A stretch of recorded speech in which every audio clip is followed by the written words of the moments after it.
مضمون اردو سبق نمبر 2 نعت حمد۔ جیسا کہ سبق نمبر 1 میں ہم نے حمد پڑھا۔ حمد میں کس کی تعریف تھی؟ اللہ تعالیٰ۔ سبق نمبر 1 پڑھا تھا حمد، حمد میں کس کی تعریف تھی؟ اللہ تعالیٰ کی۔ سبق نمبر 2 ہے نعت، جس میں حضور صلی اللہ علیہ وآلہ وسلم، حضرت محمد صلی اللہ علیہ وسلم کی تعریف بیان کی گئی ہو۔ نعت میں حضرت محمد صلی اللہ علیہ وسلم کی تعریف بیان کی جاتی ہے، حمد میں اللہ تعالیٰ کی۔ حمد میں ہم نے پڑھا تھا کہ اللہ تعالیٰ کی تعریف بیان کی جاتی ہے، جبکہ نعت میں نبی صلی اللہ علیہ وسلم کی صفات بیان کی جاتی ہے۔ نعت میں کیا فرق ہے اور حمد میں کیا فرق ہے؟ حمد میں اللہ تعالیٰ کی تعریف بیان کی جاتی ہے، نعت میں نبی صلی اللہ علیہ وآلہ وسلم کی صفات بیان کی جاتی ہیں۔ نعت کا مطلب، یعنی کہ نعت میں اس کا ہم سب سے پہلے کریں گے حوالہ متن۔ حوالہ متن میں نے آپ کو کیا بتایا تھا؟ شاعر کا نام اور سبق کا نام۔ شاعر کا نام ہے خواجہ الطاف حسین حالی، جبکہ سبق کا نام ہے نعت۔ یہ ہمارے پاس ہے حوالہ متن، شاعر کا نام اور سبق کا نام۔ اب ہم آتے ہیں مرکزی خیال۔ مرکزی خیال، مرکزی خیال کیا ہے؟ اس نظم میں شاعر الطاف حسین حالی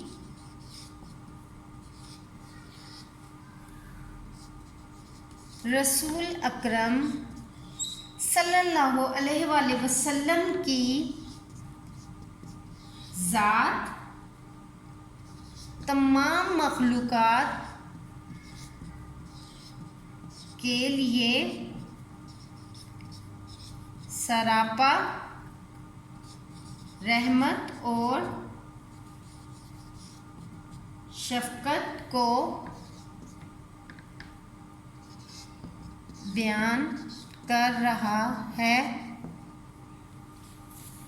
کہ اس نظم میں شاعر الطاف حسین حالی رسول اکرم صلی اللہ علیہ وسلم کی ذات تمام مخلوقات کے لیے سراپا رحمت اور شفقت کو بیان کر رہا ہے کہ نبی صلی اللہ علیہ وآلہ وسلم کی ذات مقدس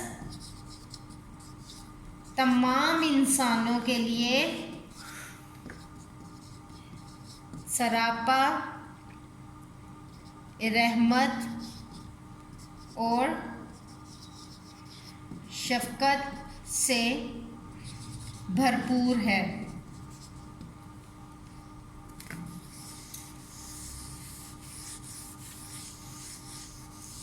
اب آتے ہیں ہم تشریح۔ جب میں نے بتایا تھا کہ شعر کی ایک لائن کو ہم کہتے ہیں مصرع، 2 لائنوں پر مشتمل شعر، 3 یا 4 پر مشتمل بند، جب 6 لائن پہ مشتمل ہوتا ہے تو ہم اسے کہتے ہیں مسدس، یعنی کہ مسدس۔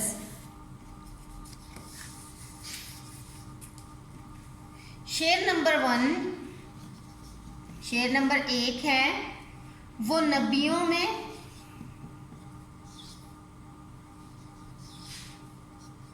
رحمت لقب پانے والا،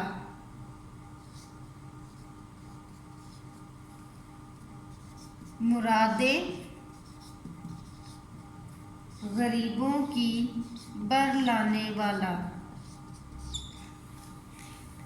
اس شعر سے پہلے ہم سبق کی پڑھائی اس طرح سے کریں گے۔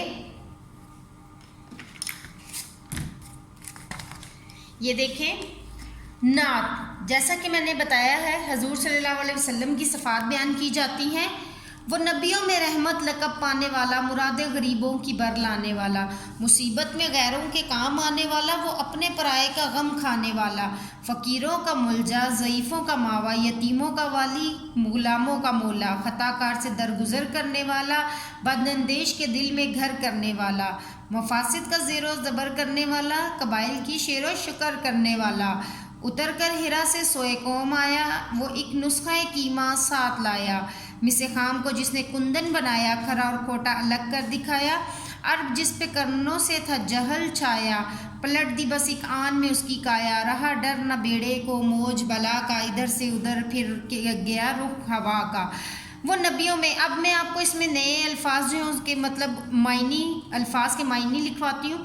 وہ نبیوں میں رحمت لقب، نام، مراد غریبوں کی بر لانے والا، پوری کرنے والا، مصیبت میں غیروں کے کام آئے، وہ اپنے پرائے یعنی کہ غیر لوگ، غم کھانے والا، کسی کی مصیبت کو اس میں دور فرمانا یعنی کہ اس کے دکھوں کو دور کرنے والا، فقیروں کا ملجا، جائے پناہ یعنی کہ جہاں پر پناہ لی جائے، ضعیفوں کا ماوا یعنی کہ ضعیفوں کا وارث، یتیموں کا والی، غلاموں کا مولا، والی مددگار، مولا آقا، خطا کار غلطی، درگزر معاف کرنے والا، بداندیش برا چاہنے والا، ان کے بھی دلوں میں گھر کرنے والا، مفاسد فساد کی جڑ، زیر و زبر طے و بالا کرنا، قبائل یعنی کہ قبیلے کی جمع، شیر و شکر کے اس کے بہت زیادہ دوستی کرنے والا، نسخہ کیمیا قرآن پاک کو کہا گیا ہے کہ ایک ایسا خاص سونا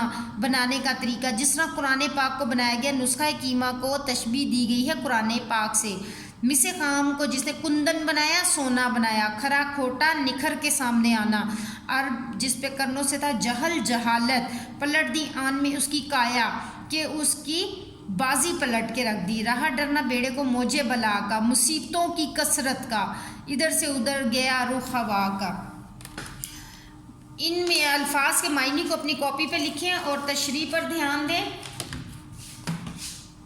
وہ نبیوں میں رحمت لقب پانے والا، مراد غریبوں کی بر لانے والا، تشریح۔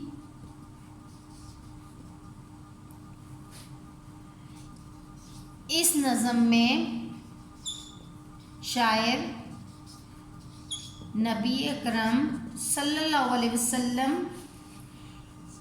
کی تعریف کرتے ہوئے کہتا ہے کہ وہ نبی جو تمام نبیوں کے آخر میں آیا اور اس نے رحمت کا لقب پایا،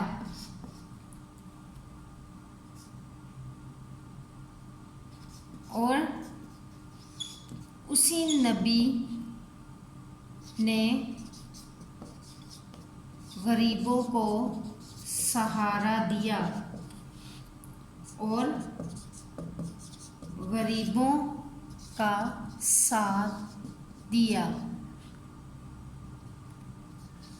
نبی صلی اللہ علیہ وسلم نے کبھی کسی انسان میں امتیاز نہیں کیا۔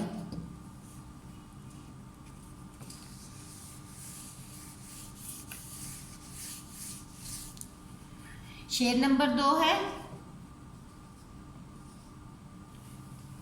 مصیبت میں غیروں کے کام آنے والا، مصیبت میں غیروں کے کام آنے والا،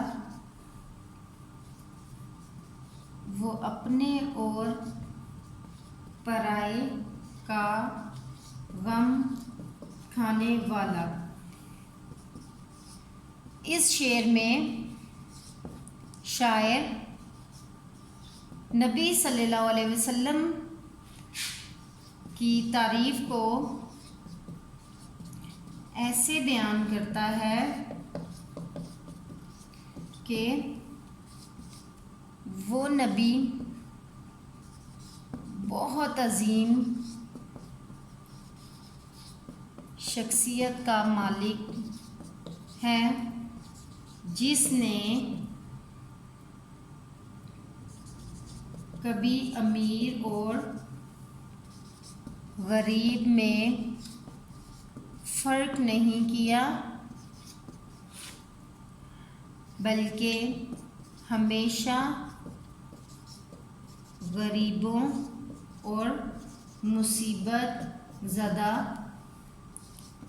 لوگوں کے کام آئے، چاہے وہ اپنا ہو یا غیر، کبھی کسی میں فرق نہیں کیا۔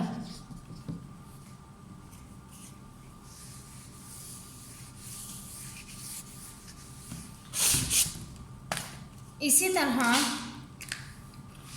غور کریں، فقیروں کا ملجا، ضعیفوں کا ماوا۔ اب باقی کی تشریح آپ نے اپنی کاپی پہ کرنی ہے۔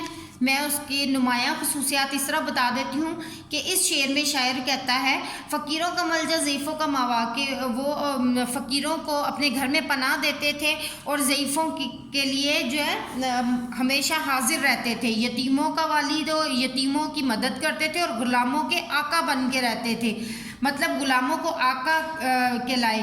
خطا کار یعنی کہ جو غلطی کرتا تھا اس کو آپ معاف کر دیتے تھے، اور برا چاہنے والے کے دل میں بھی آپ کوشش کرتے تھے کہ اپنا گھر بنا لے، یعنی کہ برا کرنے والے کے ساتھ بھی نیکی کرتے تھے۔